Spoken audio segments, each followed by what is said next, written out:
परम कृपालु संतजन समस्त शास्त्र और अपने हृदय के अनुभूत वचनों के द्वारा जीवों का परम कल्याण करते रहते हैं। श्री सनक सनंदन सनातन सनत कुमार में से श्री सनातन जी की वाणी। परम मुनि परमहंस श्री सनातन जी हर समय 5 वर्ष की अवस्था में रहते हैं और कोई वस्त्र नहीं धारण करते। दिगंबर, दिग्माने दिशाएं ही जिनकी अंबर है, अर्थात नग्न अवस्था में रहते हैं। ये वर्णन करते हैं कि एकादशी व्रत को हरितोष व्रत कहते हैं। भगवान की प्रसन्नता के लिए, हरिजू की प्रसन्नता के लिए एकादशी व्रत रहा जाता है। प्रायः समस्त वैष्णवजन रहते हैं। जो रसिक जन प्रियाजू के चरणों के अनन्य हैं, उनका एक ही व्रत है, श्यामा श्याम की 8 पहर उपासना करते हुए अपनी मन वृत्ति को श्यामा श्याम में समर्पित करना। यहाँ ज्ञान ध्यान व्रत कर्म जीते सब काहू में नहीं मोहि प्रतीति, रसिक अनन्य निशान बजायो एक श्याम श्यामा पद प्रीति। पर जो एकादशी व्रत रहते हैं परम धन्य है, वो हरितोष व्रत है। अब एकादशी व्रत का नियम क्या है और कैसे एकादशी व्रत का फल मिलता है, कई बार चर्चा हुई। बहुत सुंदर तस्मात् शास्त्रम प्रमाणम थे, शास्त्र प्रमाण के अनुसार श्री सनातन मुनि बोल रहे हैं, अतते नियमान वच्मि व्रते ह्रस्मिन् दिनत्रये कास्यम मानुषम मसूरान्नम चणकान को द्रवास तथा शाकम मधुपरान्नम च पुनर्भोजन मैथुने दशम्याम 10 वस्तूनि वर्जयेत वैष्णवः सदा। जिसे एकादशी रहनी हो और एकादशी का फल प्राप्त करना हो, उसको ये नियम पालन करना चाहिए। अथते नियमान वच्मि व्रते ह्रस्मिन् दिनत्रये, उसको 3 दिन, एक तो दशमी और एक द्वादशी और फिर बीच में एकादशी, उसको 3 दिन संयम में रहना होता है, तब बीच की एकादशी का उसे फल प्राप्त होता है। जिसे एकादशी व्रत रहना हो, उसका नियम है कि दशमी के दिन कांसे के पात्र का त्याग करें।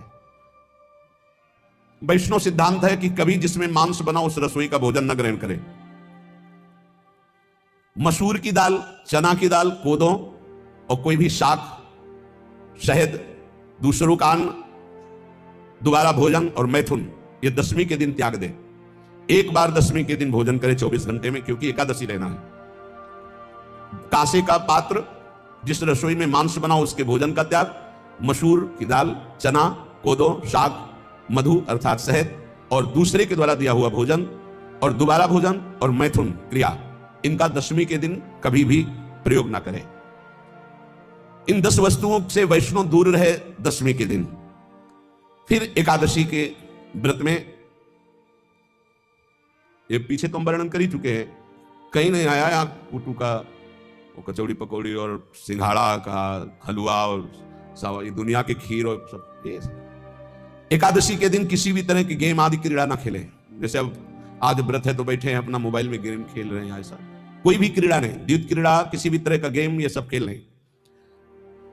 द्वित क्रीड़ाम च निद्राम च तांबूलम दंत धावनम परापवादम पैशून्यम स्तेयम हिंसाम तथा रतिम कोपम हृतवाक्यम च एकादश्याम विवर्जयेत। एकादशी के दिन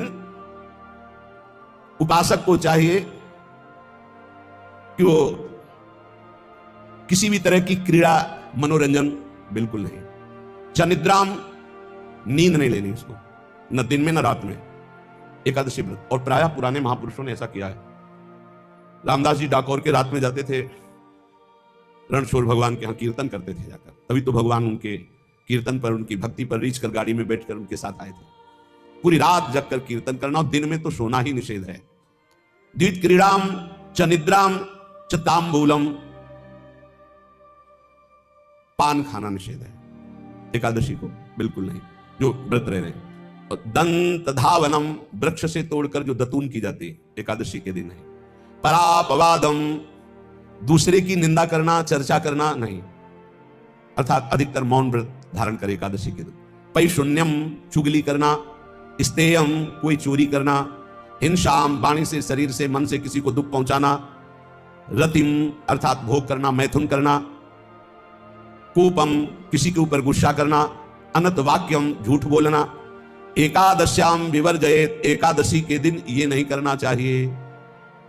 एकादशी को एक बार कुछ फलाहार शुद्ध, अगर आपके पास कोई व्यवस्था नहीं तो थोड़ा दूध है, जल है, ऐसे आप लेकर, या थोड़ा सा फल ले लिया, थोड़ा सा फल लेकर के प्राण पोषण, एक दिन में मर नहीं जाओगे।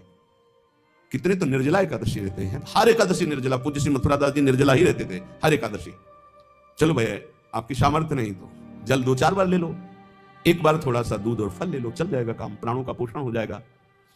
ये आचरण न करे, एक बार कुछ आहार ले ले, वो भी शुद्ध भगवद अर्पित प्रसाद।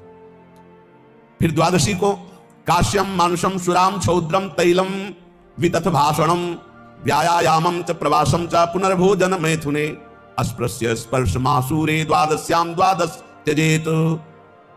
कांस के पात्र में द्वादशी को भी भोजन न पावे, जिस रसोई में मांस बनाओ उसमें आहार न ले, किसी भी तरह का नशा द्वादशी को न करे, शहद न पाए, तेल के बने पदार्थ न पाए, मिथ्या भाषण न करे और बहुत शरीर का व्यायाम न करे, बहुत थकावट वाले कार्य न करे,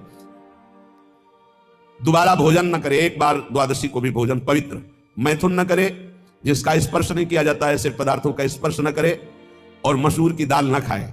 द्वादशी को जो इन नियमों का पालन करता है, दशमी द्वादशी ऐसे और एकादशी ऐसे, तब उसे एकादशी व्रत का फल प्राप्त होता है।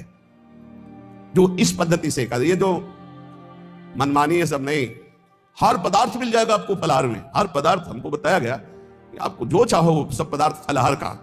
अरे भाई, हरितोष व्रत है तो हरि प्रसन्नता के लिए एक दिन भूखे रहने बहुत आनंद आता है। पहले भगवत कृपा से ऐसी गंगा जल पी करके कुछ दिन, फिर कभी कभी निर्जला एकादशी का भी आनंद। बड़े संन्यास मार्ग में थे तो बड़े संयम से सब शास्त्रीय पद्धतियों का निर्वाह होता था। उपासक को चाहिए कि इन नियमों से व्रत का अनुष्ठान करे, मनमानी आचरण न करे। सबसे प्रार्थना जो एकादशी रहते हो, हरितोष व्रत इसे कहते हैं, भगवान की प्रसन्नता के लिए रहा जाता है, रहना चाहिए, जो अपनी आचार्य परंपरा में है जैसे जिनका सिद्धांत है। पर रहने का सिद्धांत ये श्री सनत